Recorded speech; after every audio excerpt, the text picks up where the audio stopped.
verdad que es un gusto encontrarnos nuevamente, ya hemos estado conversando un poco a medida que nos fuimos encontrando y lo primero que queremos o que quiero mencionar es la alegría, el honor y el gusto de tenerlo a Marcelo Viñar con nosotros.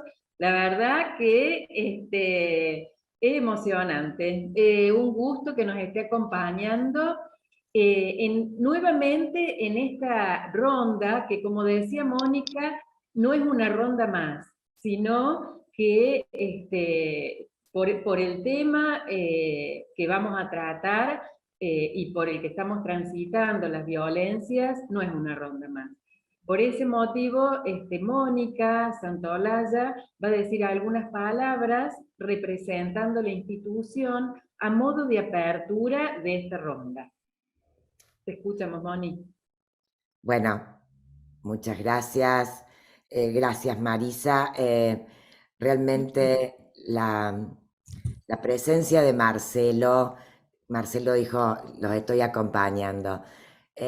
Todos saben, Marcelo desde diciembre del año pasado es un miembro honorario de nuestra institución, de la Asociación Psicoanalítica de Córdoba, y digamos, las instituciones, la Asociación Psicoanalítica, como cualquier institución de la República Argentina, la Asociación Psicoanalítica es una institución de la República, se ha visto conmocionada como ha sido todo el campo de la República y de América Latina con el atentado a nuestra vicepresidenta el jueves.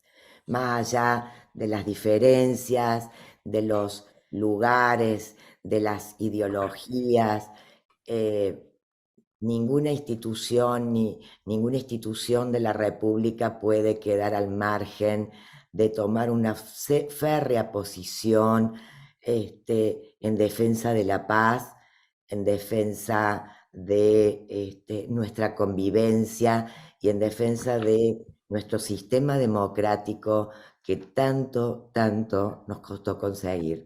Entonces, digamos, acá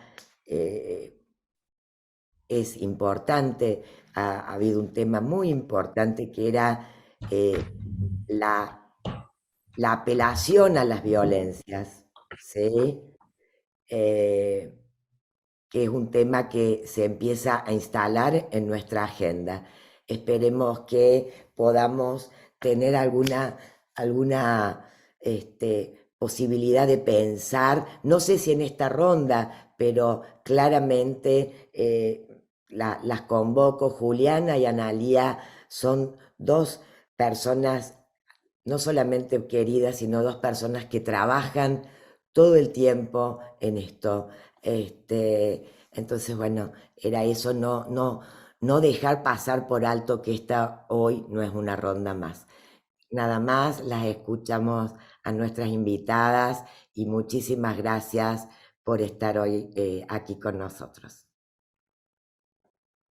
Bueno, la verdad que es una alegría tener a dos invitadas de lujo también, a Juliana Poserle y a Analia Wolf, agradeciéndoles haber aceptado estar en este convite y que nos puedan nutrir con su vasta experiencia.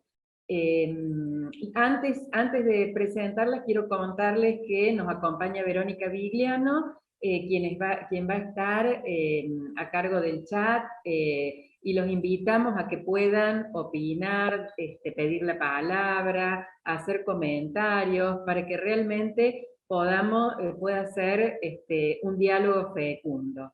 Así que bueno, comenzamos presentando a la Juliana. Juliana Poserle es licenciada en Psicología, especialista en violencia familiar, experta en género, diplomada en psicodrama y corporeidad, docente de formación continua de la diplomatura en violencia familiar y género.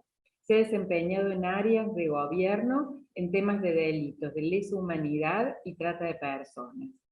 y actualmente es directora general del Centro Integral de Varones en Situación de Violencia del Ministerio de la Mujer de Córdoba. Bueno, Juliana, te escuchamos. Bueno, muchas gracias Marisa por la presentación. No quiero empezar sin, por supuesto, agradecer a Mónica Santolaya, a Pablo Dragoto, quienes han sido mis maestros, aparte de hoy amigos. Así que bueno, estoy la verdad muy contenta. Vengo con todo eso también a un espacio donde soy invitada por mis maestros. Así que bueno, nada, eso también me emociona mucho, y también veo caras amigas como, bueno, la de Pato de Cara, Pablo Silvetti, así que sí, también las invito y los invito a la pregunta, al chat, a cualquier disidencia también, porque siempre me gusta decir que cuando hablamos de las violencias, y un campo que me vengo desarrollándose bastante, en realidad ninguna tenemos la fórmula, sino claramente yo hubiésemos podido hacer algo. Entonces realmente creo que desde ese lugar quiero transmitir humildemente lo que vengo trabajando, y hoy circunscribiéndome específicamente a lo que tiene que ver con las infancias, las adolescencias, que bueno, también es en un ratito, y también yo vengo con algunos interrogantes que no tengo cerrados, sino simplemente que los vamos pensando y reflexionando. Armé una presentación como para que acompañe lo que voy a ir comentando, para que no se torne aburrida la conversación. Y bueno, en principio, algunos interrogantes que me llevaron a armar esta presentación y de algún modo para dar respuesta a la invitación, tenía que ver como, por un lado, lo que conocemos, no sé si escucharon hablar alguna vez de los tolerables, de los intolerables, con los que trabajamos constantemente y que permiten todo el tiempo poner la alerta y la alarma en relación a aquello que naturalizamos o que estamos invisibilizando por verlo constantemente.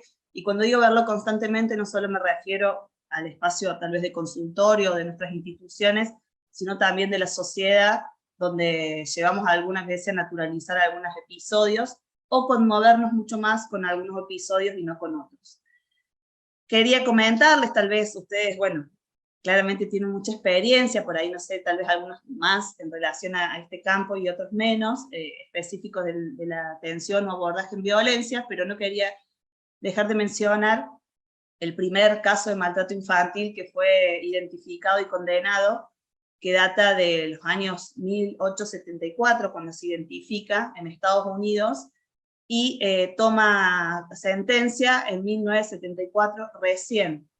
Y esto me parece importante traerlo a colación. Es el caso de una niña, adolescente, cuando ya estaba en 1900, Mary Ellen, que bueno, sufría realmente un maltrato exuberante, digamos, ¿no? Con todas las formas, tipos, modalidades que se les pueda ocurrir. Y quien identifica esto es una trabajadora social de Estados Unidos que tuvo que tomar las leyes de maltrato animal para justificar la importancia del cuidado y la protección de esa niña, porque hasta 1974, estamos hablando, no existían en Estados Unidos leyes que protegieran a la infancia.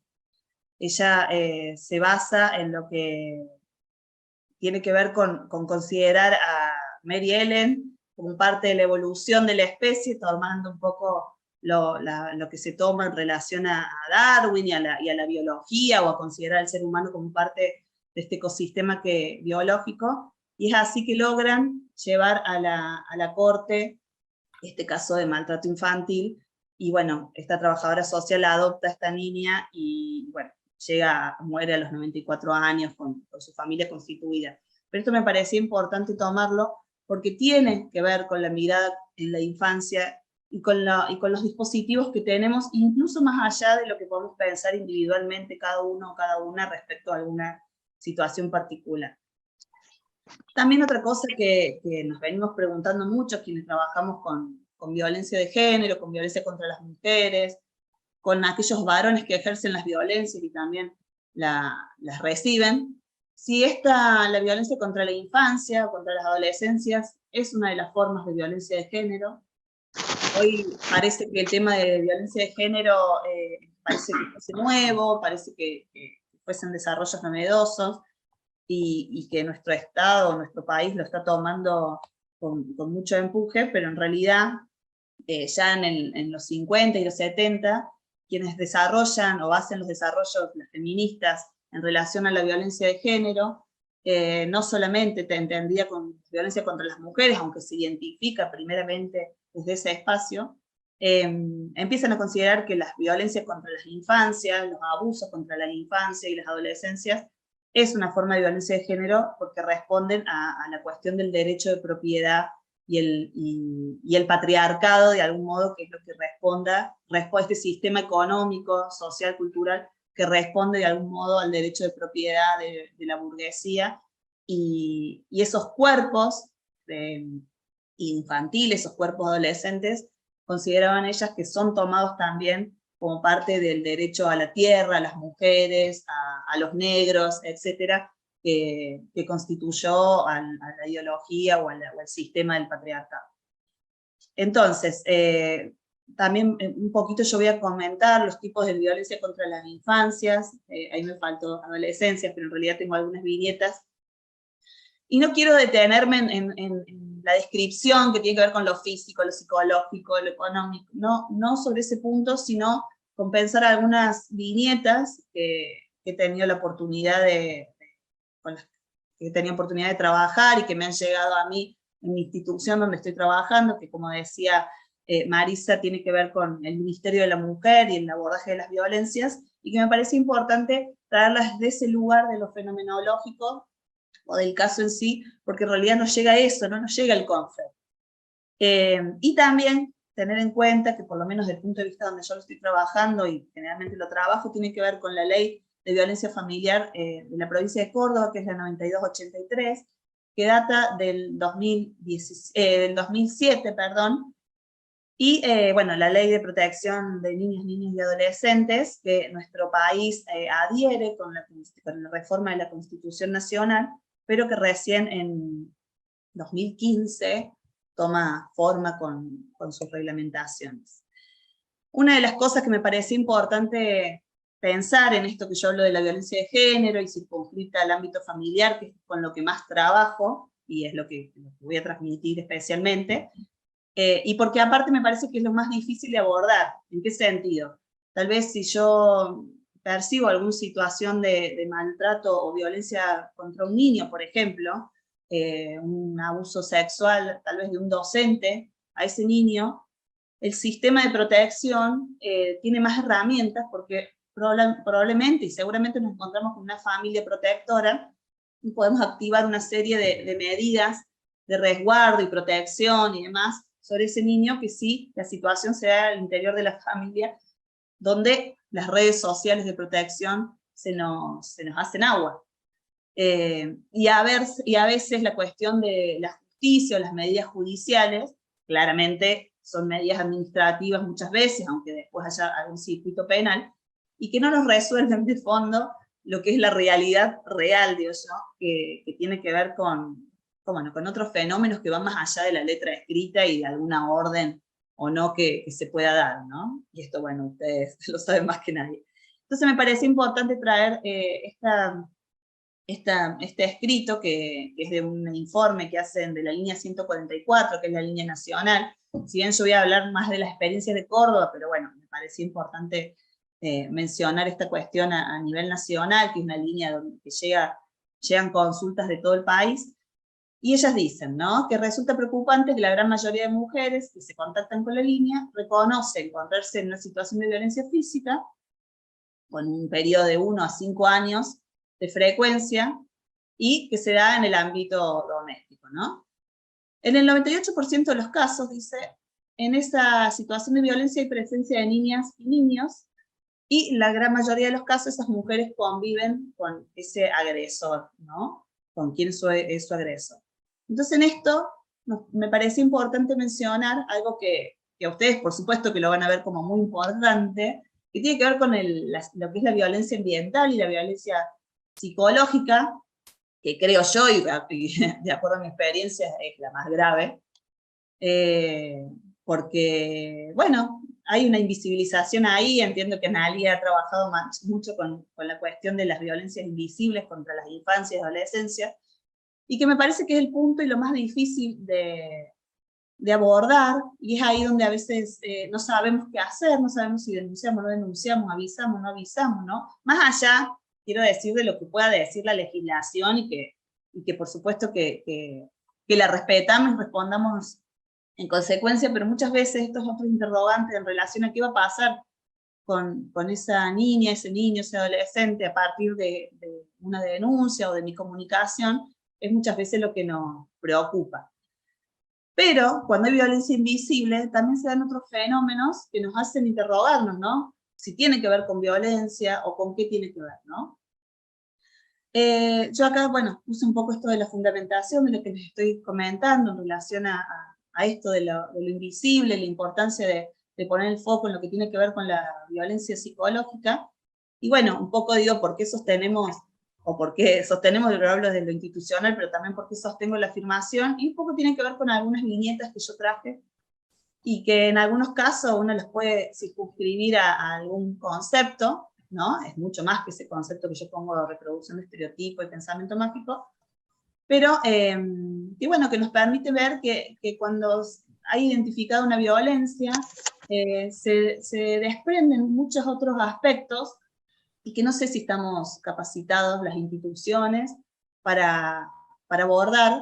Específicamente vuelvo cuando hablamos del tema de violencia. ¿Por qué? O porque nos circunscribimos a la situación y a la gravedad del caso, ¿no? Y que decimos, bueno, en el caso de que atendamos a la madre, digamos, por ejemplo, en el caso de esta niña en particular, bueno, nos olvidamos de la infancia porque la gravedad está puesta y depositada en esa mujer, que muchas veces llega muy dañada. Y si no, nos vamos al otro extremo. A veces, si no hay violencia física y no hay como un riesgo de vida, trabajamos un montón de aspectos del ámbito psi, de lo emocional, y nos olvidamos de que están envueltos en una situación de violencia, ¿no? Entonces, bueno, esa complejidad se da constantemente. No es que tenga una respuesta mágica para dar, pero sí interrogantes en relación a bueno, ¿qué podemos hacer como profesionales? ¿Qué podemos hacer el sector privado que aborda estas cuestiones y el sector público que la aborda? Que yo creo que cada vez más nos estamos acercando. Yo creo que así como Mónica hablaba de la importancia de que las instituciones repudien cualquier tipo de violencia dirigida a cualquier persona o institución, también me parece que nuestras instituciones están fortalecidas, o hay muchas que están muy fortalecidas, o por lo menos que tienen mecanismos de abordajes que son muy buenos, legislaciones, procedimientos administrativos, y yo creo que a poder valernos de eso es lo que nos va a permitir, tanto digo el sector privado y el sector público, porque también históricamente parecía que la violencia solamente se tendría en el ámbito jurídico y en el sector público, ¿no? Y esto cada vez llega más, digamos, o tenemos otros lentes y cada vez los vemos más en el sector privado, ¿no? Entonces acá puse, bueno, una viñeta en relación a una niña que me dice, es como dice el dicho, la mujer es de la casa y el hombre es del trabajo. La niña esta tenía 7 años, estaba en un refugio de mujeres, y su papá era ladrón, había matado, por eso estaba ahí la mamá, y todas ellas, ella tenía 5 hermanas, por esta situación de riesgo, había matado a un vecino que salió en defensa de su mamá, en un episodio, bueno, de violencia hacia esa mamá. La nenita estuvo presente ante ese hecho, el padre ya había cumplido una condena por homicidio, el homicidio de su propio hermano, digamos, y bueno, la familia sostenía que había habido un suicidio, y vuelvo a lo mismo, esto de, pongo yo arriba el pensamiento mágico, y hay negación porque había un fallo, el padre había estado condenado, sin embargo, la familia lo seguía ignorando. Otra cuestión es que un niño de 6 años, también en el refugio, me dice, tengo que hablar con vos, necesito una psicóloga porque mi mamá dice que pienso cosas que no debería. Quiero matar al novio de mi mamá, para protegernos y dejar de sufrir. Él acá no está jugando, no es el superhéroe que juega a matar al villano, no había un como sí ahí. Y eso es lo que más preocupa, digamos, cuando nos llegan estas situaciones de la infancia o de la adolescencia. no tanto lo que dicen, no nos alarmamos de lo que dicen, sino no hay un juego allí, no hay un como sí hay, está la realidad cruda de lo que le pasa y de lo que pueden ser capaces de hacer. Otro joven de 14 años, diciéndome, mientras yo estaba jugando en la computadora, a mi mamá la estaban matando, no hice nada. ¿No? Imagínense la cabecita de ese joven. Y esto lo saqué de un periódico, que un niño de 10 años, antes del femicidio de su mamá, le grita al padre, no, papá, mamá te ama. Como si él hubiese podido frenar algo, o como si el amor hubiese podido frenar lo que su papá estaba haciendo. Y en ese sentido también, nosotras profundamente, y sobre todo cuando trabajamos con los varones, trabajamos mucho el pensamiento que conlleva un comportamiento, pero no desde el sentido conductista, sino desde el sentido de qué es lo que vos considerás que justificó tu accionar. Y ahí podemos ver lo que tiene que ver con el machismo, que tiene que ver con los estereotipos, con el derecho de propiedad que creen que hay sobre sus víctimas, lo que tiene que ver con la demanda de servicios, donde la otra persona tiene que hacer todo sobre mí. Por eso trabajamos mucho sobre eso, tratar de ver la acción y poder pensar o llevarlo unos minutos o unos momentos antes para poder determinar qué pensaba y qué estaba emocionalmente sintiendo ese sujeto que lo lleva a considerar que puede llevar ese comportamiento. Y acá voy a hacer un paréntesis en relación también a lo que puse aquí como viñeta, y que a mí me gusta también que nosotras y nosotros, como mamás, papás, hermanos, hermanas, nos podamos pensar en esos lugares donde a veces no somos tan diferentes, o ciertas situaciones o formas de proceder nos hacen diferentes a estos que pasan al acto, y que tiene que ver cuántas veces, en el caso de quienes puedan ser padres o madres, hemos dicho a veces los mataría, ¿no? El niño o te saca o te pone nerviosa tu propio hijo por alguna situación, ¿no? Digo, y nos enojamos, nos pasa todo eso. Ahora bien, si nosotros nos ponemos unos momentos antes de que nos haya pasado eso, como no sentimos el derecho de propiedad, como no sentimos que son nuestros y podemos hacer sobre ellos lo que queremos, es que justamente no pasamos al acto, ¿no? Por supuesto que hay otras variables que están en juego, ¿no? No digo que es tan unicausal, pero sí está bueno poder pensar que todas estas cuestiones son las que nos llevan a proceder de unos modos y no de otros, y no solamente la historia personal, que eso también es muy valioso, poder llevarlo a cabo, ¿no? Pero no solamente la historia personal nos lleva a los lugares donde estamos, sino nos explicaríamos, por ejemplo, en el caso de la niña que yo puse el ejemplo, que fue el primer caso en Estados Unidos sobre maltrato infantil, ella logró armar una familia después de que la trabajadora social la adopta y bueno, logra que salga de esa situación de violencia, y sus nietos decían que su abuela todo el tiempo trataba de no reproducir lo que había vivido, ¿no? Entonces uno dice, frente a circunstancias tan extremas, ¿cómo es posible que alguien no repita y otros sí repiten? Bueno, por eso un complejo multicausal está bueno pensarlo no solo desde el aspecto sí, sino poder pensar la potencia que tienen esos mandatos sociales frente a lo que se va haciendo. Y acá, y esto lo digo porque me interesa más, ahora entramos como en una cuestión que tiene que ver con la sexualidad y que tiene que ver con la cuestión ya penal, digamos, en los casos de la infancia, principalmente, también de la adultez, pero en la infancia digo porque está la obligatoriedad del Estado hoy investigar cualquier hecho de violencia sexual contra la infancia, lo que antes estaba circunscrito en el ámbito privado y una decisión de los padres o no de denunciar, y quien tomaba conocimiento y era un funcionario. Cuando digo funcionario me refiero a agentes de salud también, que a lo mejor no cumplen función de funcionarios, pero sí tienen un lugar de responsabilidad con lo que están escuchando, tenían la obligación de denunciar. Hoy, directamente por oficio, el Estado tiene que denunciar cualquier hecho, investigar cualquier hecho de violencia sexual contra la infancia y adolescencia. Y acá, bueno, vamos a esto, ¿no? Una niña de 9 años cuenta a su mamá en un juego de secretos que nadie sabía y estaban jugando, y la mamá le cuenta que le gustaba a alguien, y la nena le cuenta esto. Te cuento un secreto, cuando tenía 7 años, el S me puso el pito en la cola. En la cola, perdón, ahí puse la E, pero en la cola.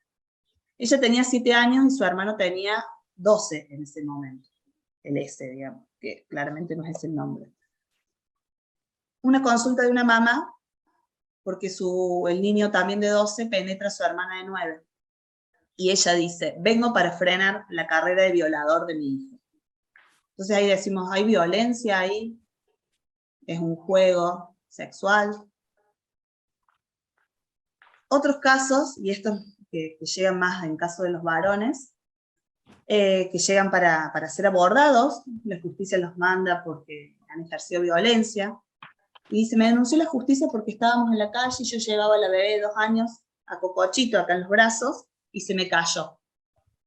Era un hombre que tenía una discapacidad intelectual, incluso creo que tenía certificado de discapacidad, no me acuerdo, y estaba oficiado con la justicia para hacer tratamiento para varón que ejerce violencia. ¿Es violencia? ¿Es un accidente?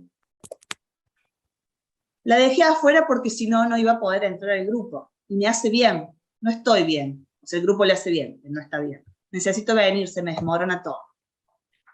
Un hombre que justifica a su psicólogo el hecho de haber dejado a su hija de 9 años en la vereda, sobre la moto, hasta que termine la sesión grupal. Imagínense, todo esto nos llega a la institución y nosotros decimos, ¿qué hacemos con esto? ¿Denunciamos a este hombre que deja a la nena de 9 años por negligencia? ¿No? Alguien que ya estaba denunciado por violencia contra la mamá. Igual es una causa que ya fue archivada, cuando nos ponemos a investigar por la cuestión de la niña, ¿no?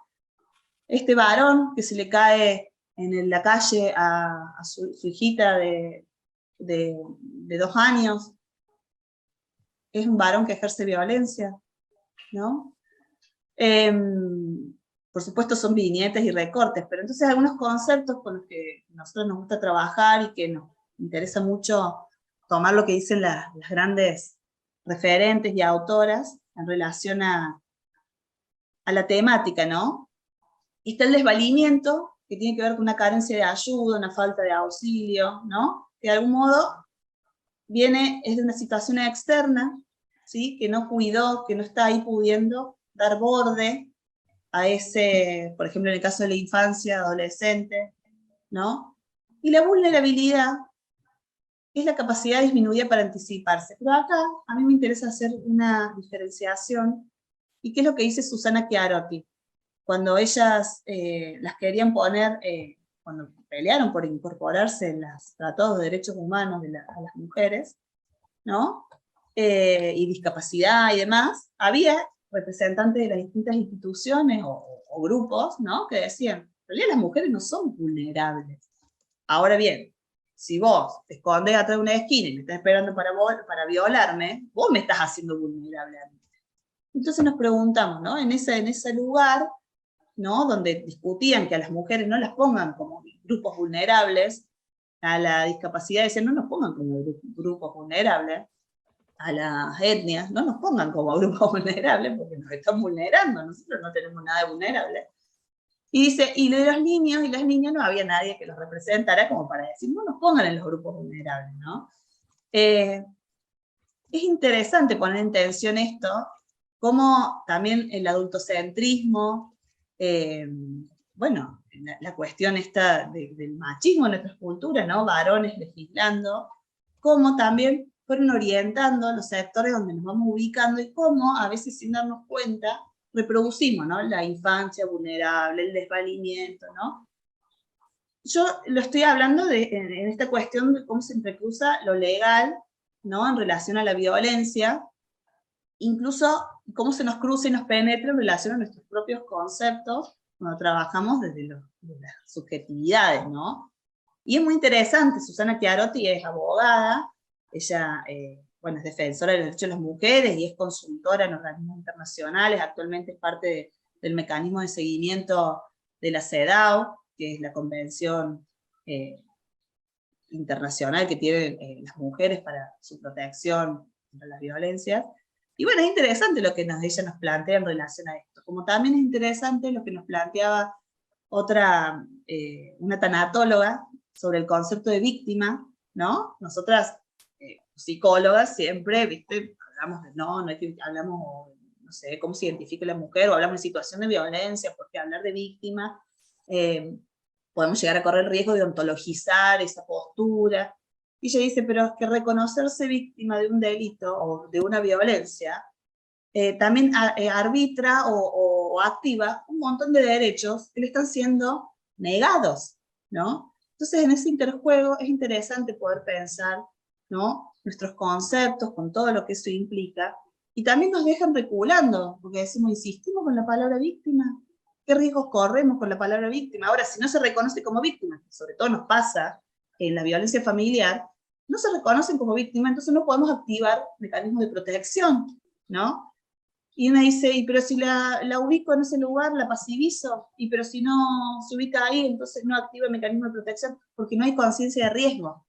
Entonces digo, esta tensión que nos sucede todo el tiempo, es un poco lo que tenemos que seguir pensando y reflexionar en esto de la cuestión de la interdisciplina, porque también eso hace juego o cala en relación a cómo subjetivamos o cómo ayudamos a modificar las formas de subjetivaciones de nuestra sociedad, con los riesgos que conlleva, ¿no? Hoy, el riesgo que conlleva la popularidad que tiene la violencia de género, y los movimientos de mujeres, y lo digo con ironía, ¿no?, porque me parece que está bueno, eso conlleva a los escraches, a adolescentes, a los varones, con las implicancias de los riesgos altísimos de suicidio sobre adolescentes que están siendo escrachados por comportamientos machistas, ¿no?, donde toda la vida le dijeron que hagan eso, ¿no? Entonces, esa tensión también está buena, como nuestros propios conceptos y nuestros propios abordajes ayudan a nuestra sociedad a ir subjetivándose de otras maneras, para mejor o para peor, con la tensión que eso implica. Y bueno, me pareció importante poder comentarles estas cuestiones. Hay algunos conceptos con los que nosotros trabajamos claves, y que nos permite hacer una diferenciación en lo que tiene que ver con violencia o con otros aspectos. Y tiene que ver con estas 3 columnas, ¿no? Lo que es la agresión, la agresividad y la resistencia, lo que es el conflicto y lo que es la violencia, propiamente dicha. Siempre hablándole yo del aspecto de lo familiar, ¿no? Cuando hablamos de agresión o agresividad, hablamos de un componente puramente biológico, o innato, si se quiere. La agresividad es ese componente, bueno, ustedes lo saben, ¿no?, que nos da motor, ¿sí? Es de supervivencia, tiene que ver con la supervivencia, tiene que ver con la capacidad de defendernos, es biológico, y la agresión de algún modo es la conducta que permite la agresividad. ¿No? Me estoy defendiendo, tengo que huir, ¿no? Y el cuerpo reacciona, o el psiquismo, ¿no?, vale de esa agresividad, porque también es importante reconocer que ya no estamos tan escindidos biología y cultura y psiquismo en nosotros mismos, ya estamos mezclados desde el día cero de nuestra existencia. Pero bueno, es interesante comprender que tiene que ver con un componente más innato, biológico, y que nos permite defendernos, nos permite sobrevivir.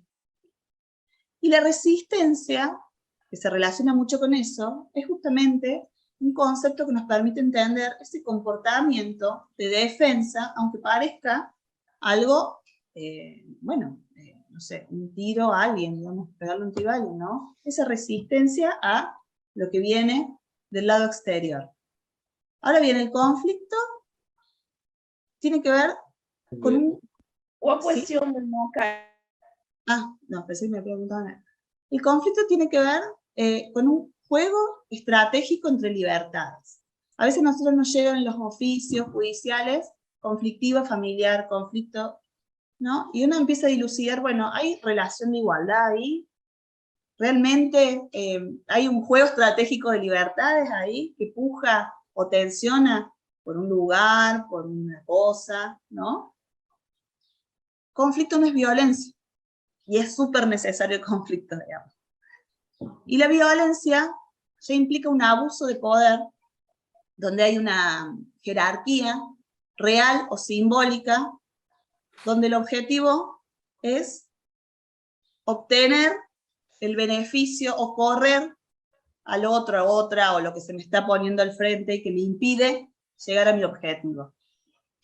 Acá también nos hacemos preguntas en relación a nuestros abordajes. Si es posible restablecer, después de episodios de violencia crónicos, esto también es importante que la violencia sea entendida desde la cronicidad, desde la desigualdad etaria, desigualdades de género, que esto tiene que ver con lo histórico, porque hechos aislados no se configuran en violencia, ¿sí? Estamos hablando de la cuestión familiar sobre individuos, no estamos hablando de la violencia institucional ni esas cuestiones, ¿no? Eso que se da en el tiempo, con ciertas características, es lo que nos permite identificar también que eso sea violencia. Y la pregunta que nos hacemos es si es posible, después de un hecho de abuso de poder, restablecer una situación de conflicto, ¿no? Que puedan volver a tener alguna disputa o un juego estratégico entre libertades, después de una situación de violencia. Eso nos preguntamos mucho en relación a nuestros abordajes. Y es lo que todo el tiempo hablamos en los equipos, donde, bueno, se trabaja para que se separe la pareja, por ejemplo, se trabaja para que ese niño no tenga más relación con ese papá, o es posible restablecer algún margen de libertad en esos vínculos. Bueno, esas son cuestiones que están todo el tiempo en tensión, que por supuesto que vemos los casos por caso y demás, y que no nos permite generalizar, pero que también nos interesa a nosotras marcarlo cuando hablamos y demás, porque a veces se dan verdades o se dicen verdades, sobre todo en los medios, que me encanta bueno, encarnizar, y con mucho cuidado decimos que por ahí no está bueno, porque la gente toma eso y después pasa esto otro que yo les decía, cuestiones de los scratches, ¿no? La condena o la cultura de la cancelación sobre pibes, sobre jóvenes, a los que también le estamos diciendo el machismo es una cuestión cultural, es un hijo sano del patriarcado, pero por otro lado lo condeno, ¿sí? Al aislamiento, y si no es eso, bueno, la persona termina eligiendo suicidarse muchas veces, ¿no? Entonces, Juliana, sí. Nos está quedando poquitito tiempo. Ah, bueno.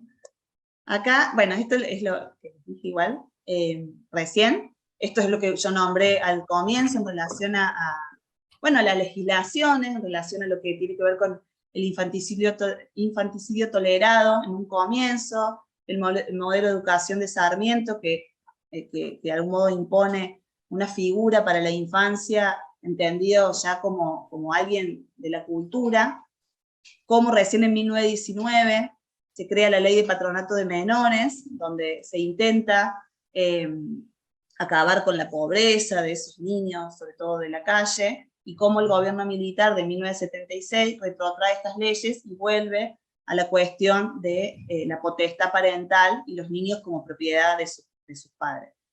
En el 94, con la Convención con la reforma de la Constitución, es que se incorpora a nuestra legislación internacional, a nuestra legislación nacional, perdón, las legislaciones internacionales de derechos humanos, y ahí se incorpora la Convención sobre los Derechos del Niño, pero recién en 2005 es que se deroga la ley de patronato por la ley de protección integral.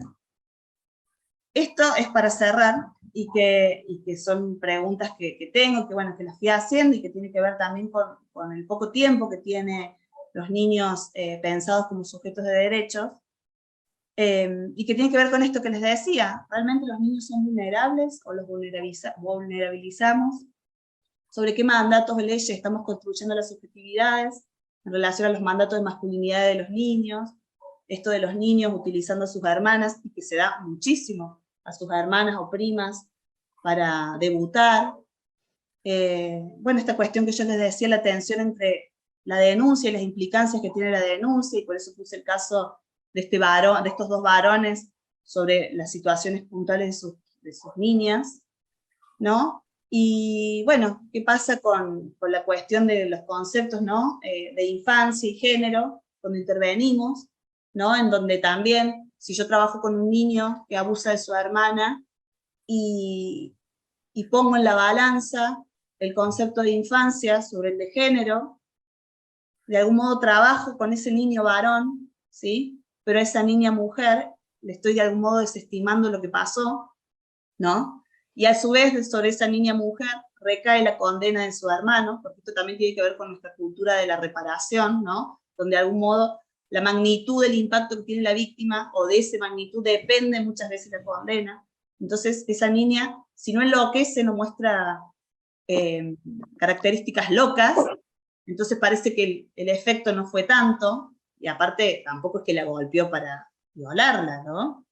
Entonces todas esas cuestiones también nos preguntamos, las categorías que ponemos, el concepto de infancia o el de género, ¿no? El concepto de familia sobre el de justicia, ¿no? Y en esto separamos familias, denunciamos con las implicancias que eso tiene. Y también algo importante que quiero remarcar, y que tiene que ver con algo que dice Patricia Visir, que me parece importante, más allá de todas estas cuestiones que yo nombré, el tiempo de la infancia es hoy. Entonces es con esa infancia o adolescencia que tenemos que trabajar. Más allá del contexto de su madre, más allá del contexto de su padre, esa infancia es hoy y es donde podemos intervenir. Muchas gracias. Bueno, muchas gracias, Juliana. La verdad que, bueno, hay muchísimos conceptos, como vos dijiste, para que podamos poner en tensión ahora y poder pensarlos. Bueno, ahora sí le damos el lugar para Analía Guan. Te presento a Analía, antes de escucharte. Analía es doctora en psicología por la Universidad de Buenos Aires, psicoanalista, miembro de APA y especialista en niños y adolescentes IPA. Es profesora, investigadora y directora de un programa asistencial con sede en la Facultad de Psicología y el Hospital de Clínicas de la Universidad de Buenos Aires. Supervisora clínica en el Hospital Psiquiátrico Infanto Juvenil Tobar García, e integrante del Foro de Psicoanálisis y Diversidades Sexuales y de Género en APA.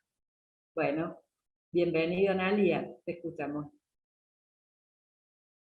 Bueno, muchas gracias a Juliana, hay gente del equipo nuestro acá presente y la verdad que muchas de las cuestiones que ella planteó son preguntas que nos interpelan y que ella las organizó muy bien y las ordenó muy bien permanentemente. Yo tuve tiempo para escribir algunas ideas, entonces digamos, lo que voy a proponer es una revisitación de los conceptos psicoanalíticos que tienen que ver con estos interrogantes, ¿sí? O sea, no tanto en función de problemáticas más específicas, sino de lo que me estoy planteando como revisitación de conceptos. Así que bueno, empiezo. Empiezo con un epígrafe de un escritor y artista infantil, pero no tan infantil, que se llama Pesetti, Luis María Pesetti. Cómo empieza un cuento de él que se llama Nadie te creería. Dice: voy a contar un secreto. Cuando yo era chico, a mi mamá se le salía la cabeza. Era insoportable verla así. Temía que nunca volviera a colocársela. Entonces yo debía hacerlo. También pasaba que mi padre regresaba del trabajo sin sus brazos, y yo debía señalarle que se los había olvidado o se los había dejado quitar. A veces volvía tan cansado que no quería regresar, y decía que al otro día iría por ellos. Pero yo no aguantaba la idea de que alguien los tomara y no volvieran a aparecer. Los buscaba. Hasta ahí la cita de Pesetti. Hay problemáticas que nos interpelan desde múltiples aristas, éticas, políticas y también epistémicas. Cuando los psicoanalistas intervenimos en algunos campos, rápidamente nos vemos llevados a revisar nuestros marcos conceptuales y nuestras estrategias de intervención. Por suerte, estamos lejos de ser los primeros en este camino. Hay muchos maestros para visitar, como Fernando Ulloa, Pillon Rivière, Marcelo Viñar, Ana Fernández. Ulloa decía: de lo que se trata no es de practicar teorías, sino de teorizar nuevas prácticas. Y cuando pensamos en las nuevas prácticas, no me refiero solo a los que salimos a la comunidad, sino también a lo que hacemos en nuestros consultorios, con los niños, niñas y adolescentes que atendemos, a las nuevas consultas o al modo en que podemos escuchar las consultas que ya veníamos recibiendo. ¿Estamos dispuestos y dispuestas a dejarnos atravesar por nuevas referencias, como por ejemplo los estudios de género, que es la pata académica de los feminismos? Ana Fernández dice: yo no puedo pensar nada sin psicoanálisis, pero solo con psicoanálisis puedo pensar poco. El psicoanálisis sigue siendo para mí la herramienta más potente para la transformación, pero tenemos que hacer este trabajo de pensar en diálogo con otras lógicas para no quedar del lado de lo que Foucault evocaba como prácticas disciplinantes. Es decir, pensar psicoanalíticamente nos posibilita la revisión de los paradigmas y los conceptos ligados a una biopolítica de reproducción de lógicas patriarcales, heterosexistas, binarias y aún racializantes. Pero como deconstruir no es destruir, sino volver a pensar, dialectizar con referencias de otros campos, ir paso por paso, para ir sacando lo que nuestros conceptos tienen de lastre, como decía la gran Silvia Bleichmann. Empecemos por la familia. Fernando Ulloa denomina cultura de la mortificación a aquellas configuraciones en las que los sujetos conviven familiarmente bajo condiciones hostiles y adversas, es decir, infamiliares, a las cuales han terminado por normalizar como componentes de su vida cotidiana. Sabemos que esta familiaridad con lo infamiliar es definida psicoanalíticamente en términos de lo siniestro. Cuesta mucho desidealizar esa familia tradicional, la familia moderna, y poder pensar en los aspectos infamiliares, siniestros, que en ella pueden desplegarse. Y en alguna medida tenemos que pensar esos bordes permanentemente en la clínica, pero también a la hora de revisitar los conceptos. Voy a comenzar por el concepto de violencia primaria de Pierre Aulagnier. Es un concepto interesante, impactante para los que no son psicoanalistas, que alude a que la humanización, la introducción del cachorro humano en el mundo cultural, afectivo y simbólico es violenta. Por la prematuración y desamparo originario en que un bebé nace, un cachorrito, diría Silvia Bleichmann, se requiere de otro que codifique, que lea, que organice necesidades, ritmos de alimentación, de sueño, tiene hambre, tiene frío, tiene cólicos. Ese otro también transmite emblemas, que se parece al tío, que va a ser pianista como yo, mira esos dedos, o futbolista. Y asigna género, es un varón, es una niña. Todo eso que resulta necesario para la subjetivación implica una violencia que la autora refiere como estructurante y necesaria, y que incluye la imposición del lenguaje, y podríamos agregar el dimorfismo de género. Para ser amado o amada, para ser parte de la cultura, se impone la incorporación de pautas, emblemas, legalidades que tienen un aspecto disciplinante, y por eso la autora inventa este concepto de violencia primaria. Diferencia esta violencia necesaria de lo que serían excesos, imposiciones más allá de lo necesario, que involucran la negación de la autonomía del cuerpo del niño, que son del orden de la intrusión, de la indiferenciación, figuras todas que evocan lo que Lacan señalaba como imagos de un otro gozador. No es un otro que legisla, que paterna encuadrando simbólicamente.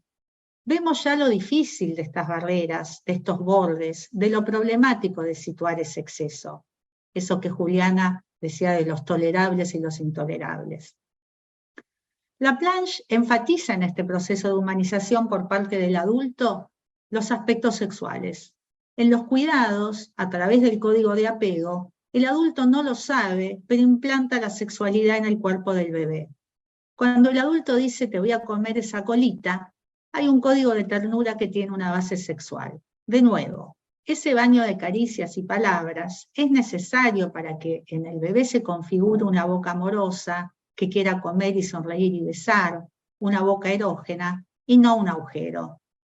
Entonces, en la base de la subjetivación tenemos violencia y sexualidad, imposición del adulto. ¿Cuál es la medida justa? Sin una mirada embelesada de una madre o un padre, un niño o niña tendrá dificultades para constituirse. Pero ¿cuál es el límite? Entonces surgen conceptos para dar cuenta de los excesos. Tenemos el concepto de estrago materno de Lacan, y acá voy a introducir la perspectiva de Ana Fernández. ¿Podemos pensar el estrago materno por fuera de las lógicas patriarcales? Para entender de qué hablamos, tenemos la metáfora del cocodrilo.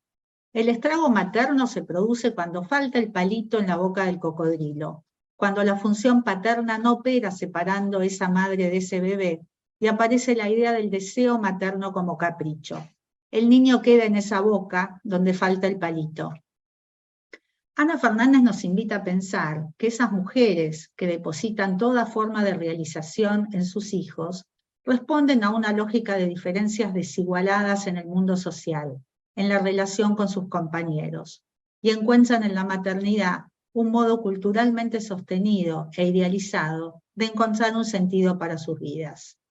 Ella llama la atención sobre la inexistencia en la teoría del concepto de estrago paterno, y lo pone en relación con la desmentida del abuso sexual en los orígenes fundacionales del psicoanálisis. Freud estaba siendo consultado por jóvenes con síntomas histéricos, con parálisis, con todo tipo de síntomas, que se quejaban de haber sido abusadas. Entonces, en un momento, Freud dice que eran fantasías, la famosa frase, ya no creo en mi neurótica, y eso le permite fundar el concepto de realidad psíquica, central para el psicoanálisis, absolutamente novedoso y aún hoy increíble. Pero lo que podríamos decir ahora es que tira al bebé con el agua del baño, porque para seguir sosteniendo y complejizando el concepto de realidad psíquica, deben permanecer desmentidos los abusos efectivamente ocurridos. Podríamos decir los aspectos infamiliares, siniestros, las violencias invisibles camufladas bajo las violencias necesarias, un correctivo, un chirlo para que aprenda, una caricia de más. Entonces el concepto de violencia primaria y de traumatismo sexual en los orígenes del sujeto psíquico involucran paradojas muy difíciles de resolver, porque pueden implicar formas de lo siniestro, invisibilizadas y sostenidas por lógicas patriarcales, de dominio de los cuerpos, de justificación histórica de diferencias según los géneros, de hegemonías de poder en aquello que se transmite. Reencontramos estos procesos paradojales en la pubertad, cuando los jóvenes no encuentran en el dimorfismo de género social o en los ideales familiarmente transmitidos modos de nombrar sus experiencias corporales. Cada vez se inventan categorías, hay quienes se ríen de esta proliferación, pero son modos de intentar nombrar lo que es tan difícil de nombrar porque hace a las singularidades, a las experiencias de goce corporal como diferencia absoluta, no especificable, no nominable. Y así nos encontramos con autolesiones, depresiones en niños y jóvenes que no encuentran posiciones discursivas que les posibiliten una inserción en el campo social. Es decir, que la sociedad tiene sus propias formas de disciplinamiento y violencia a través de los ideales de género y también de eficacia y productividad que aquejan a niños y jóvenes de estratos medios y altos. Exigencias desmesuradas, ser el emprendedor de sí, ciudadano del mundo, y otras frases que se escuchan por ahí, comandadas por la psicología positiva, que promueve que la felicidad es ser exitoso, productivo, independiente, y que así seremos adultos saludables y merecedores de nuestro éxito. Entonces, la humanización y la inserción cultural son estructurantes y mortificantes a la vez, y a veces más lo uno que lo otro. El concepto de realidad psíquica también tiene que ser pensado en recursividad con los sucesos efectivamente ocurridos, como decían Bion y Dolto, porque hay acontecimientos tan dolorosos, delitos tan flagrantes, tanta crueldad, que a veces nos cuesta a nosotros imaginarizar lo que hay detrás de un chico o una chica que se corta, que se lastima, que intenta suicidarse, que no come, que alucina. Entonces tendemos al diagnóstico rápido y a la medicalización. Además del trauma sexual freudiano, de la violencia estructurante, hay otros traumas que no entran en la trama fantasmática, que agujerean el psiquismo y tienen lógicas de retorno en la clínica muy diferentes a las de las estructuras clásicas. Si tomamos las agresiones físicas y o sexuales a niños y niñas, como desorganización, fragmentación, dispersión, inhibiciones graves, trastornos de ansiedad, pánico aparentemente injustificado, no es la lógica de la fantasía, pero tampoco es la lógica de la narratividad. Y si vamos con las categorías habituales, no encontramos modos de pensar o de intervenir clínicamente. Estamos diferenciando la experiencia de desamparo originario ante el deseo de un adulto que nos baña en palabras, en caricias y nos impone legalidades, de lo que puede ser la encrucijada traumática y el colapso subjetivo, que supone, por el contrario, el encuentro con el goce de un adulto que impide su localización. Cita, ante la encrucijada traumática, las consecuencias pueden llegar hasta el anonadamiento, el estrago de la identidad con el consecuente arrasamiento subjetivo, dice Dogon, o a la demolición psíquica, en palabras de Marcelo y Maren Viñar. Entonces hay trauma estructural y traumas. Y esto que pasa con la noción de trauma nos pasa cuando revisitamos otros conceptos del psicoanálisis. Por ejemplo, el malestar en la cultura. El malestar en la cultura es inherente a todas las vidas humanas. No hay vida en cultura sin malestar. Pero hay malestares y malestares. Las diferencias son desigualdades. Entonces, hablando del malestar en la cultura y en relación a las violencias, agregaría un tercer tipo de trauma, donde no se trata del encuentro con el goce desmedido del otro, sino de una exposición permanente a condiciones de vulneración. A veces, como en la mayoría de los niños latinoamericanos, los efectos destructivos de la violencia sociosimbólica es un estado de cosas permanente. La situación traumática es la persistencia misma del trauma. Zizek se refiere al siglo XXI como el siglo del sujeto postraumático, descomprometido, superviviente de desastres naturales, violencia familiar, traumas sociopolíticos, accidentes graves, catástrofes que carecen de significado libidinal. La eliminación del sentido es para Zizek la nueva cara de lo social. Los conflictos sociales quedan privados de la dialéctica de la lucha política propiamente dicha y se vuelven tan anónimos como las catástrofes naturales. No hay otro del daño que se puede imaginarizar. Psiques más allá del amor y del odio, dice él, ni sádicas ni masoquistas, psiques desafectas, descomprometidas, incapaces de transferir. A partir de la descripción del sujeto postraumático, la pregunta que cabe hacerse es cómo transformar la economía de las cosas en economía libidinal. En dichos de Zizek, cómo hacer surgir el sexualizado universo del significado. Ahora sí, para ir terminando, estamos diciendo que los procesos de subjetivación son inherentemente violentos, que la familia y la cultura conllevan necesariamente aspectos infamiliares y mortificantes por defecto o por exceso, pero que a veces eso nos impide ver los arrasamientos subjetivos y simbólicos que pueden llegar al anonadamiento y la desubjetivación, y que para poder intervenir en estas dinámicas necesitamos poner nuestros conceptos en relación con las lógicas patriarcales y las violencias sociosimbólicas. Termino con el final del cuento de Pesetti. Una noche, una mujer me sacó volando de la casa. Me sentó frente a una mesa llena de manjares, sándwiches de 3 o 4 capas, refrescos de todos los gustos, dulces y quién sabe cuántas cosas más. Me llenó los bolsillos de dinero, se agachó para estar a mi altura y dijo amablemente: no es tarea de un niño hacer esos trabajos por sus padres. Pero si no los hago yo, ¿quién los hará?, le repliqué. Quizás nadie, pero no debe hacerlos un niño, insistió. Pero si no lo hago, nadie lo hará. Y entonces esto fue lo que me respondió: hay que dejar que nadie lo haga. Y me devolvió a mi cama. Muchas gracias. Gracias, Analía. Excelente. Bueno, hay mucho para pensar y los invitamos a pedir la palabra, a intervenir y a poder empezar a dialogar sobre todo lo que nos han transmitido. Sí, hay muchos agradecimientos y felicitaciones. Voy a leer un comentario de Gabriela Friedman que dice: muy bueno lo de Juliana, gracias por las viñetas.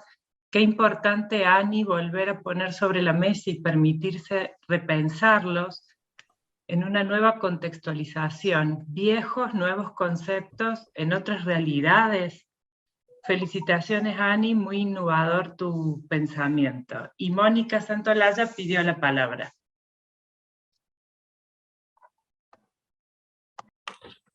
Bueno, la verdad, he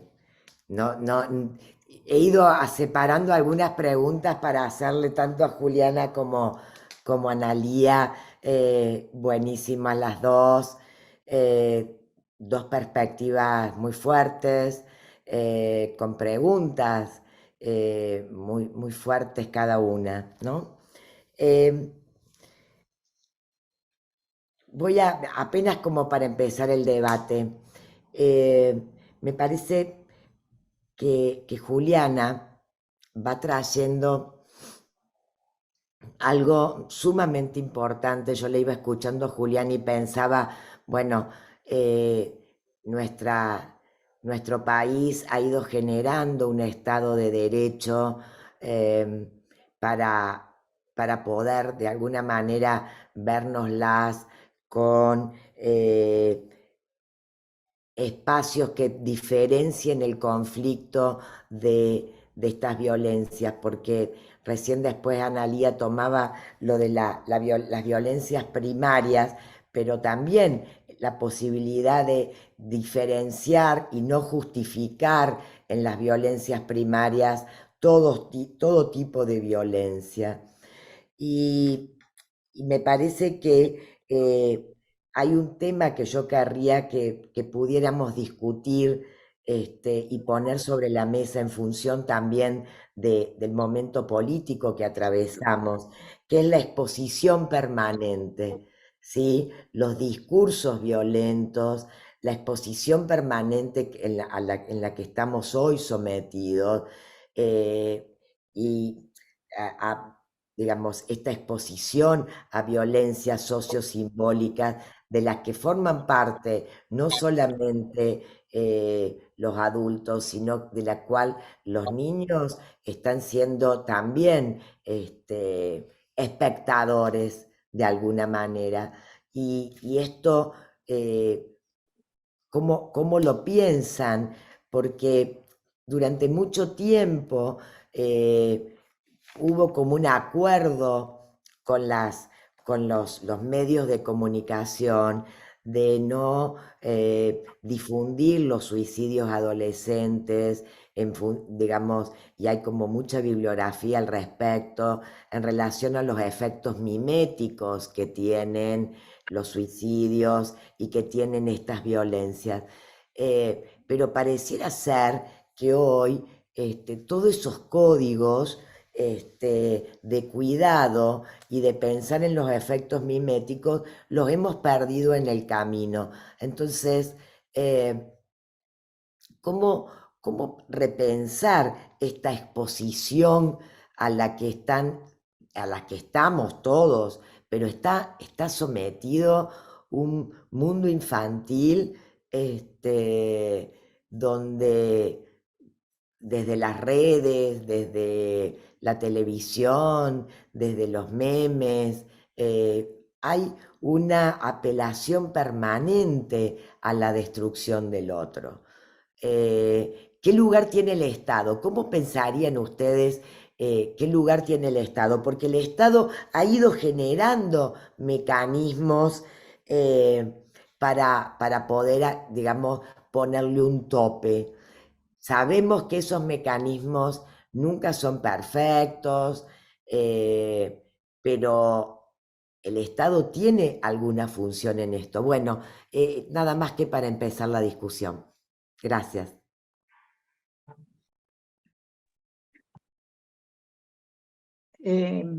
A ver,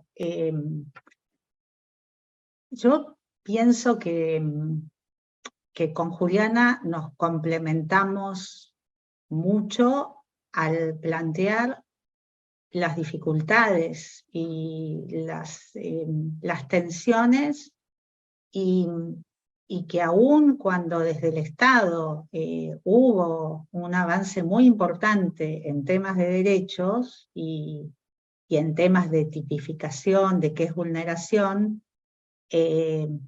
me parece que la dificultad llega al momento de intervenir y de leer ciertas situaciones. O sea, que se siguen vulnerando esos derechos desde lo social, como vos decís, desde los discursos mediáticos, digamos que la familia tiene aspectos infamiliares, es así, y uno se hace las preguntas que decía Juliana, de denuncio o no denuncio, separo o no separo, si saco a este chico de esta familia, ¿dónde va? Y sabemos que esta familia es estragante, y sin embargo, entonces, Juliana lo trajo a través de viñetas y a través de, bueno, de algunos conceptos. Yo me centré en lo bifronte de nuestros propios conceptos, que desde los conceptos mismos hay bordes que resultan difíciles. O sea, estamos diciendo, hace falta tocar, acariciar, besar, hablar, de alguna manera. La subjetivación es traumática, la socialización es traumática, entonces estamos diciendo que sin eso no hay sujetos de legalidades. Pero entonces, ¿dónde ponemos? ¿Cuándo decimos acá hay un exceso? ¿No? Como dice, por ejemplo, Piera Olania, bueno, hay que diferenciar la violencia estructurante necesaria del exceso de violenta. Ok, ¿dónde? ¿En qué punto? Tenemos, entonces, por más que el Estado legisle, digamos, al momento de intervenir, nos encontramos desde la práctica, desde la clínica, con un montón de dudas y un montón de incertidumbres, y dentro mismo de nuestras teorías estamos en bordes, ¿no? Donde los conceptos, por eso yo traje algunos, ¿no? Que me parece que hay que revisitar, ¿no? El concepto del malestar en la cultura. Sí, bueno, pero algunos están peorcito que otros, ¿no? Todos, o sea, nadie va a decir que es posible vivir sin malestar. Pero bueno, entonces, de la misma manera, el concepto de realidad psíquica, y sí, toda la fantasmatización, nosotros escuchamos con las fantasías. Ahora, tenemos unas lógicas bastante limitadas para escuchar efectos de lo efectivamente ocurrido. Entonces, no todo, qué sé yo, todo lo que son autolesiones, todo lo que son trastornos de ansiedad, trastornos de pánico. Entonces, ¿cómo? No, digo, me parece que ahí es donde, desde nuestras teorías y desde nuestra propia constitución, o sea, hay cosas que nos cuesta mucho imaginarnos. O sea, digo, nosotros tenemos casos donde, bueno, empiezan con autolesiones, y bueno, y resulta que lo que está pasando eran cosas que jamás nos hubiéramos imaginado.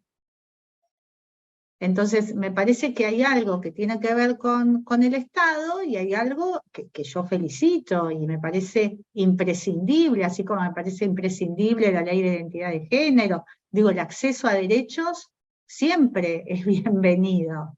Ahora, en el momento de bajar a las prácticas, que estamos complicados, no sé qué, me gustaría escuchar a Juliana, a Marcelo.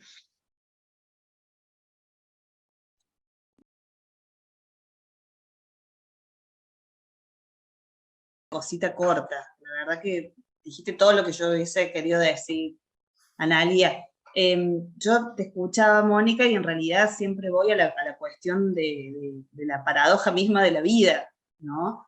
Volviendo al tema de la exposición, también, bueno, piense que yo llevo todo el ámbito de la violencia, que es un poco lo que trabajo, pero digo, en esto de lo que es el grooming, por ejemplo, una pregunta que también siempre nos hacemos es, ¿cómo le explicás a tu hijo o a tu hija que del otro lado hay alguien que te puede mentir, te puede engañar, ¿no? Es muy complicado, pero también dice, si muchas veces los papás somos los primeros que le creamos la cuenta falsa para que jueguen. O sea, vos sos el primero que le mentís, o que le verseás la identidad para acceder a un juego, ¿no? Digo, esta complejidad que tiene la vida nuestra, digamos, en relación también al exceso de trabajo que todas y todos nosotros tenemos, trabajar 1000 horas, y cómo eso se equilibra con la necesidad del tiempo de la infancia, con todas las implicancias. Y es lo que vos decís, Analía, ¿no? Esta contradicción constante entre que te tengo que tocar para que te sientas querido, pero el exceso de tocamiento ya pasa por otro lado. Me parece que, bueno, nada, me parece que hay como muchas preguntas en relación a eso.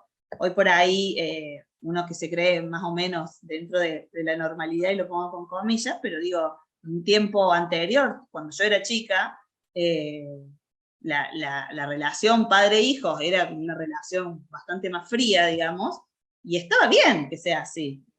Y no me tocaron, no me hicieron nada, pero digo, ¿no? Y esta cuestión también me parece que parte de esto, primero que parte también del sujeto o el sujetito que lo está recibiendo, ¿no? ¿Qué hace con eso que está recibiendo? Pero también un poco lo que dice Analía en relación a la contradicción constante, donde también la no exposición te lleva, digamos, hoy a un anonimato que, bueno, que también es muy difícil ser anónimo. No existir también es difícil. Entonces, bueno, me parece que es un poco lo que dice Analía, de volver a repensar muchas cuestiones que están planteadas. Yo, la verdad que no me dedico, como ustedes, al psicoanálisis, pero siempre menciono este texto de Freud que habla de que en las situaciones de guerra, no este texto, sino esto que decía ya Freud en relación a las situaciones de guerra, o a los momentos de guerra, cómo muchas culturas levantan las barreras y se permiten situaciones o cosas que en otras etapas de la vida en sociedad no las harían, ¿no? Esto que en guerra se permite todo, se permite matar a otro. Ahora, la sociedad o las leyes de la sociedad dicen no mates al otro, ¿no? No mates a tu propio.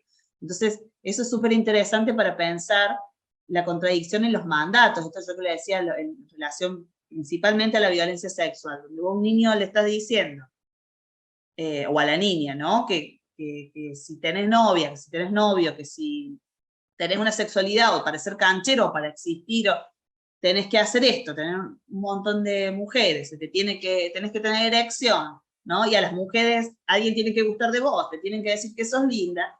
Nosotras y nosotros mismos los estamos empujando a la exposición, a las fotos eróticas, a que los niños sean violadores, y perdón que lo diga así, lo pongo en 1000 comillas, pero digo, nos estamos nosotros empujando a eso, donde nosotras y nosotros, digo, la sociedad, donde estamos naturalizando algunos comportamientos, bueno, pero ahí se le fue la raya. Y claro, esto lo nombra muy bien Rita Segato en sus investigaciones antropológicas en relación al mandato a la cofradía de los varones o al mandato de masculinidad.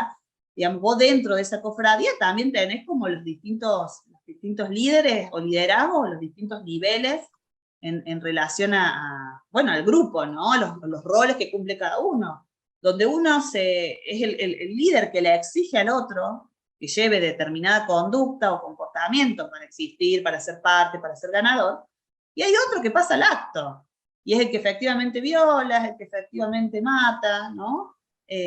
Yo creo que eso también es como muy fuerte,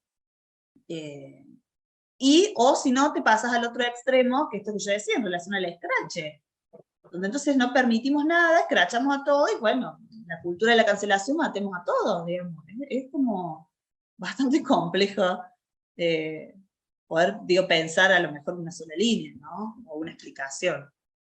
Y en relación, y termino con esto, lo que vos decís, Mónica, sobre la reglamentación, porque de hecho hay una reglamentación en los medios de comunicación en relación al suicidio, estamos intentando hace mucho tiempo lograr algo en relación también a lo que tiene que ver con los femicidios, o la violencia de género, o las violencias contra los niños y niñas, y cuesta muchísimo, porque todo el tiempo está la cuestión en relación si no estás coartando la libertad de expresión, ¿no?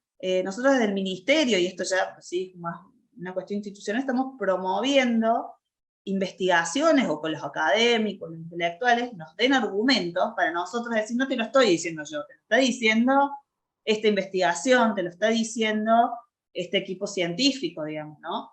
Porque nos pasa todo el tiempo que nos cuestionan, o nos dicen que estamos censurando a los medios de comunicación, cuando a veces hacemos alguna observación sobre, que ya no la hacemos claramente, pero digamos, cuando queremos hacer alguna observación sobre las cuestiones que se están difundiendo constantemente, donde vos terminás tomando parte de un lado o del otro, como espectador, sin entender mucho, ¿no? Que bueno, digamos, y hasta es una pedagogía de la crueldad que dice Rita, hasta te enseñan cómo ocultar el cuerpo por las dudas para que no te enganchen.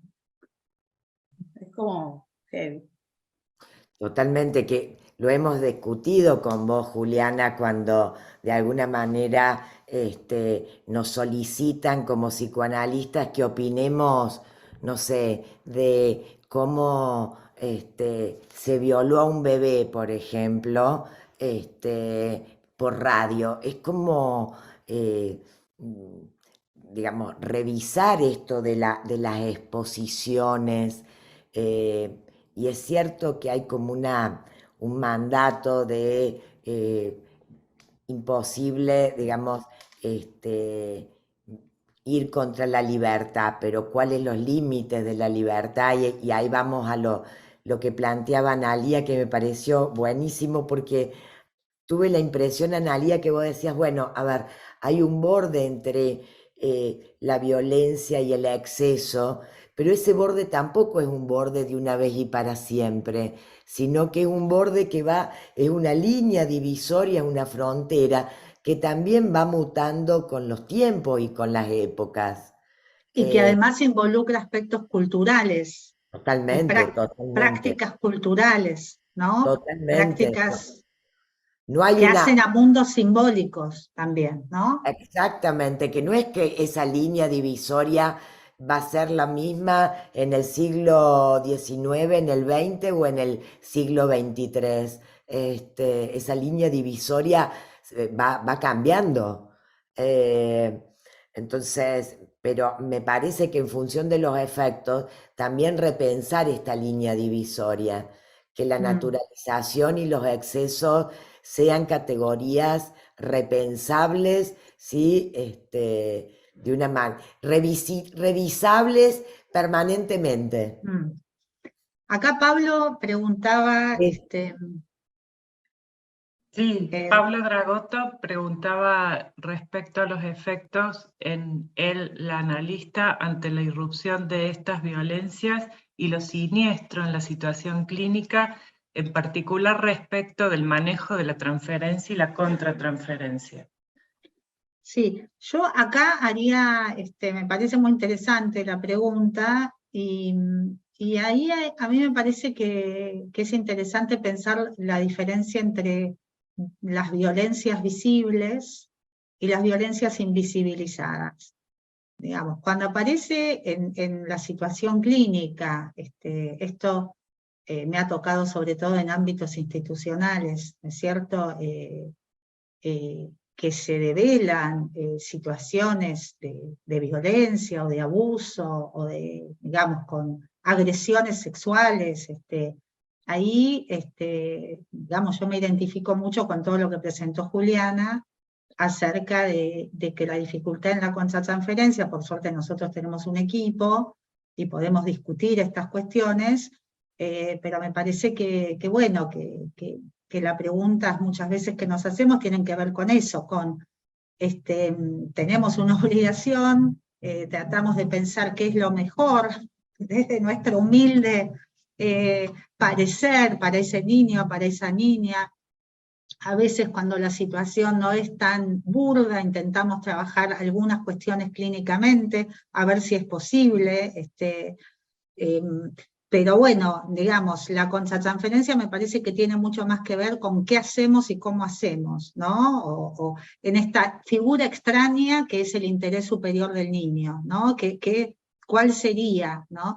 Ahora, a mí me parece mucho más también introducir esta cuestión de las violencias invisibles, ¿no? Que muchas veces tiene que ver con situaciones en el consultorio, y a mí me gustó mucho esto de los aspectos infamiliares de las familias que trae Ulloa, ¿no? Como que aparecen como efectos siniestros, que a veces tienen que ver, por ejemplo, con ideales de exigencia desmesurados. O sea, uno se encuentra con un niño arrasado subjetivamente, ¿no? O en riesgo de depresión, a partir de exigencias absolutamente desmesuradas. O chicos que no encuentran manera de nominar en esa familia su experiencia corporal o su experiencia de género.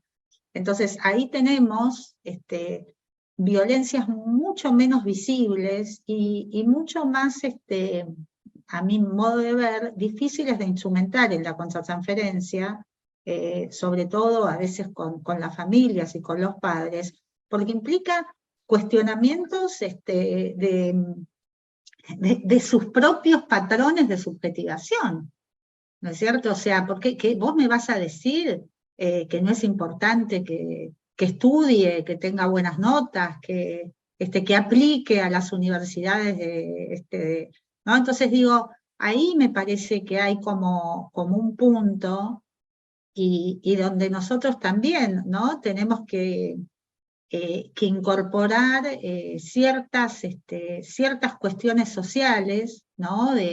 Por ejemplo, todo esto que yo decía en el escrito que leí acerca del éxito, del autoemprendimiento, de los logros, de las meritocracias, ¿no? Entonces, ahí nos encontramos con violencias invisibles, a mi modo de ver, que son bastante difíciles de instrumentar clínicamente, ¿no? Porque incluso por momentos tal vez pueden involucrar hasta posicionamientos ideológicos, ¿no? Necesariamente, yo creo que ahí también hay toda una cuestión, ¿no? Y ahí me parece que para evitar, digamos, pensarlo de esta manera, digamos, me parece que ahí viene bien la noción de deseo del analista, ¿no? De la apertura por la singularidad, digamos, poder decir, bueno, esto, digamos, yo estoy escuchando a esta persona que sufre, no tiene que ver con que yo no comulgo con la meritocracia, sino que veo un arrasamiento subjetivo ahí, ¿no? No soy yo.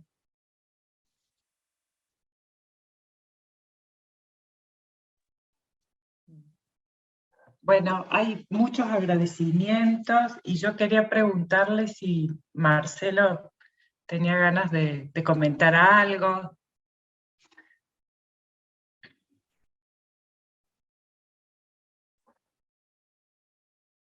Marcelo Viñar tiene ganas de hablar un rato. Ahí está. Este tema no es para 5 minutos, es para toda la vida. La sabiduría no es condensable y no es totalmente comprensible tampoco. La pulsión tiene ese carácter de ser una tentación y un arrepentimiento que funcionan entreveradamente. Yo me estaba preguntando de las experiencias infantiles mías. ¿Cómo me enteré que había sacerdotes pedófilos? Yo a los 6 años sabía eso. Lo que no sé es cómo me había enterado. Ahora el informativo que consumimos habla de abuso sexual en la mitad del tiempo y de violencia política la otra mitad del tiempo. La guerra de Ucrania y los abusos sexuales hacen la publicidad más que la libertad. La libertad de expresión se habla para explorar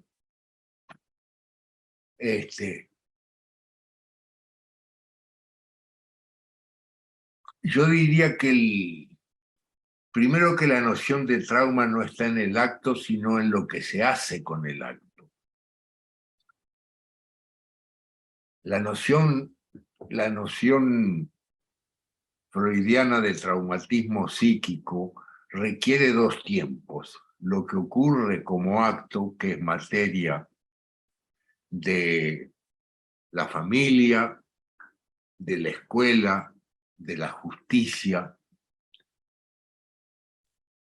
del mundo mediático, pero lo que queda como elaboración en la intimidad.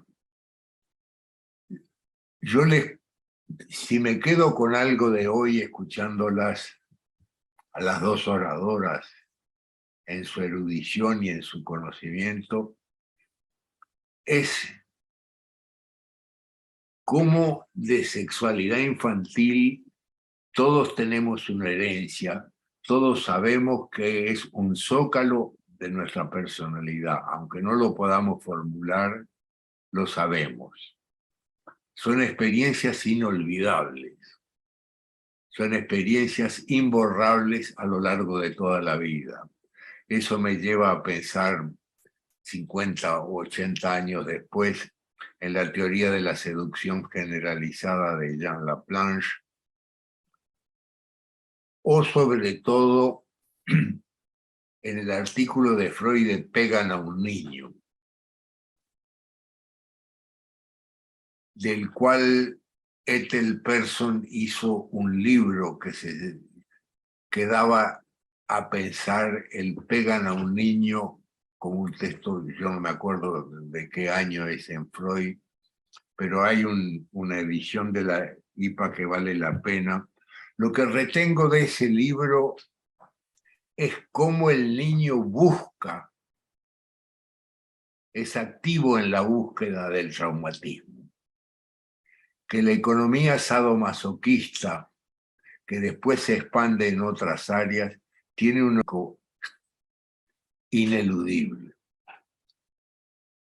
De esto podemos seguir hablando. Yo no quiero, estoy improvisando. No sabía hasta ayer que iba a estar hablando hoy de esto si no me hubiera pensado y preparado.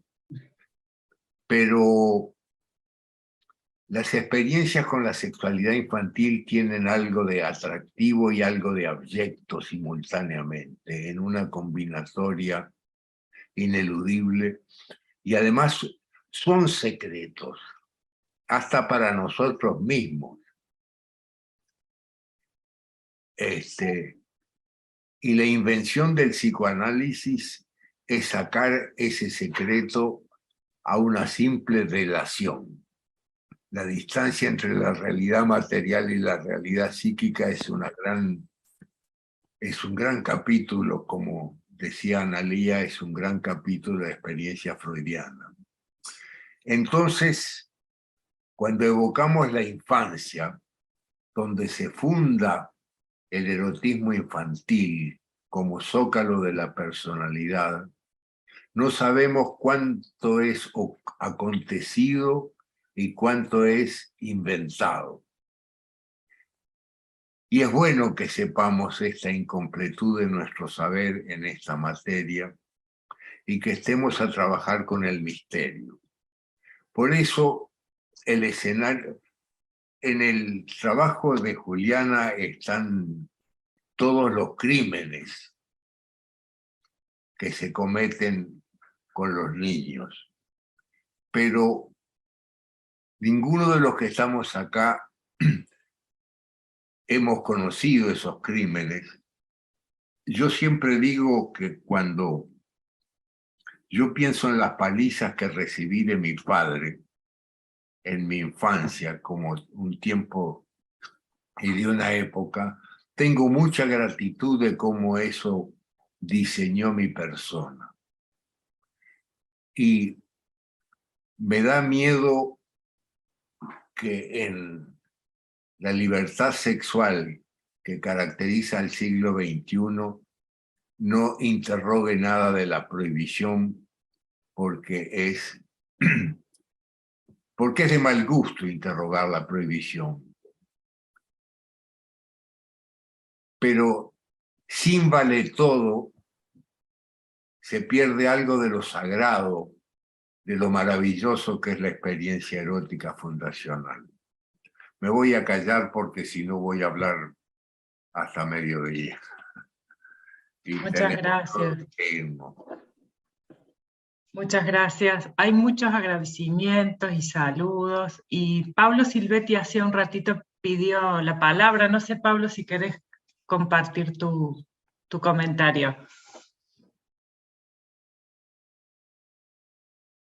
Hola, buen día, muchas gracias. Hola. Lo puse en el chat al comentario. En realidad, agradecer y felicitar por esta jornada. Y bueno, hace un ratito, Analía, felicitarlas a Juliana, Analía. Me quedé un poco con la pregunta de Juliana, cómo trabajamos, cómo se trabaja.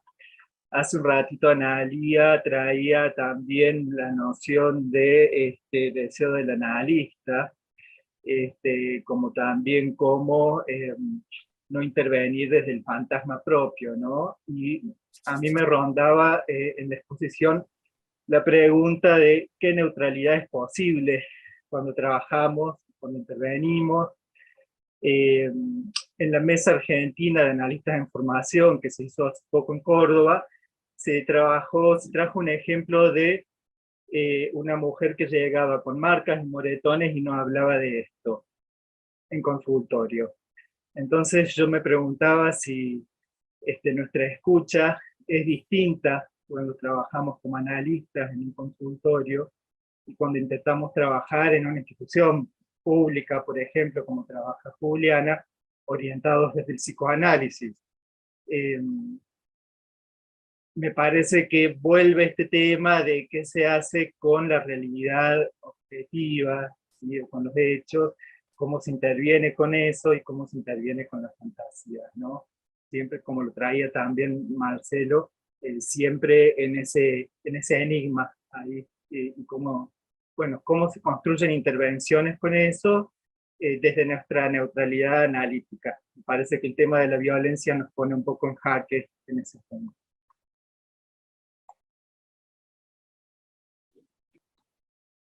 Sí, a mí me parece muy interesante lo que traes. Yo creo que hay que ver qué se entiende por neutralidad, ¿no? La neutralidad, a mi modo de ver, tiene mucho, lo mismo que la abstinencia, tiene más que ver con esto que vos traías, de intentar no poner en juego el fantasma propio, ¿no? Y para no poner en juego el fantasma propio, para mí siempre lo mejor es preguntar, ¿no? Y eso yo no tengo dudas de tanto en mi consultorio como en una institución. Si viene una persona con moretones, yo voy a preguntar por los moretones.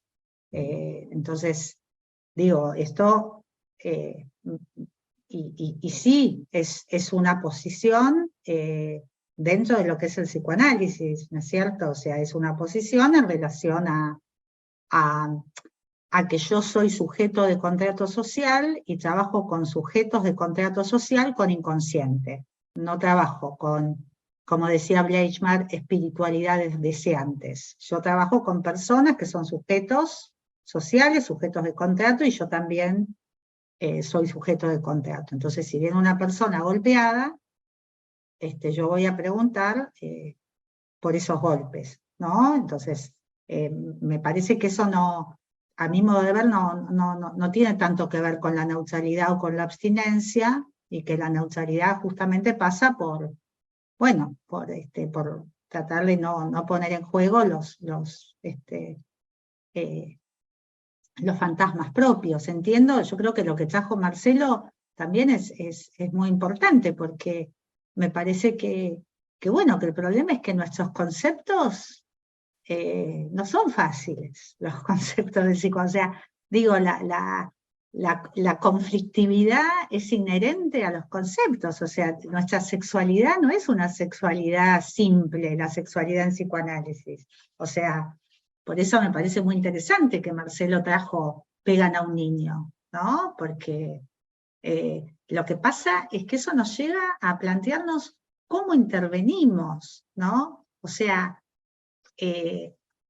ahí para mí no hay dudas. O sea, para mí cuando hay una agresión sexual contra niños, niñas, ahí no hay, en todo caso, como dijo Marcelo, esto puede uno pensar a posteriori las secuelas de la situación del acontecimiento traumático, pero ahí uno no puede apelar a un deseo, o es como, digo ahí, haciéndose eco de cuestiones mediáticas, o patriarcales, o machistas, que con esa pollerita, que estaba mucho con su tío, que ahí no, digo, no hay digo, no hay deseo infantil, no hay provocación posible. O sea, en todo caso, digo porque corremos el riesgo de tener intervenciones revictimizadoras, reabusadoras, del tipo, pero ¿y vos dónde estabas? ¿Pero qué estabas haciendo? ¿Pero qué?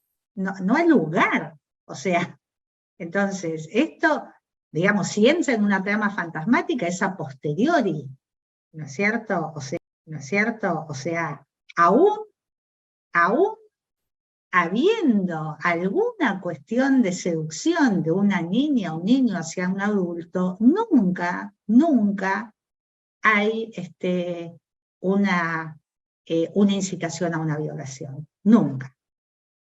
Entonces ahí me parece que los psicoanalistas ahí tenemos que tener unas cuantas cosas claras para no patinar, ¿no? Entonces, digo, sí, nosotros tenemos un concepto de sexualidad infantil que implica goces sadomasoquistas, que implica, ahora, una cosa es la fantasía, una cosa es la seducción, una cosa es la incitación, y otra cosa es cuando hablamos de agresiones sexuales contra niños y niñas, que ahí no hay deseo del niño en juego de ninguna manera, para mí, ¿no? Bueno, ya nos estamos quedando, estamos como pasados en el tiempo. Sí. Bueno, agradecerle a todos y me gustaría compartir algunas reflexiones sobre esta ronda, como cuestionar la naturalización de la violencia, diferenciar conflictos de violencias, el trabajo de deconstruir sin destruir. Esto implica incorporar nuevas lógicas. Bueno, es un gusto haber estado con ustedes. Agradezco nuevamente a Analía, Juliana, Marcelo, fundamentalmente, y a todos quienes han querido acompañarnos en esta ronda. Y nos estaremos viendo en la próxima ronda. Un abrazo a todos y hasta la próxima. Bueno, muchas gracias. Gracias por las preguntas. Gracias, Marcelo, siempre por complejizar las cosas. Y bueno, un gusto, Juliana, y hasta la próxima. Gracias, Juliana. Gracias, Analía. Gracias, nos vemos. Nos quedan muchísimas cosas.